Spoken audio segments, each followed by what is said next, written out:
All right, from tech firms to the auto industry and media companies, we're seeing more layoffs this year. On your side's Gary Harper here now with expert advice on how you can boost your skills to keep or find a new job. Online courses may be the way to go to try a new skill or even decide if you want to change your career direction. I think something that people really come across is that it's difficult to identify what it is you should be upskilling in.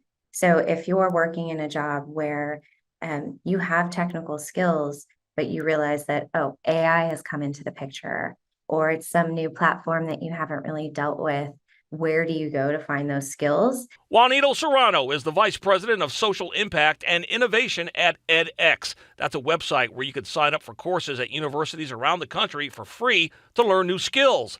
edX offers 4,000 programs and courses with more than 230 different partners from across the globe. Serrano says it's a place to try out new skills before you commit to paying money for several courses. The misconception is that education stops once we're done with high school or potentially post high school education.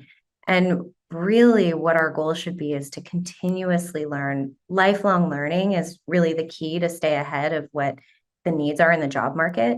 Serrano says if you look at upping your job skills from an employer standpoint, it's also a benefit for them because they're looking for employees who are driven and who are looking to learn all the time. I'm Gary Harper, on your side.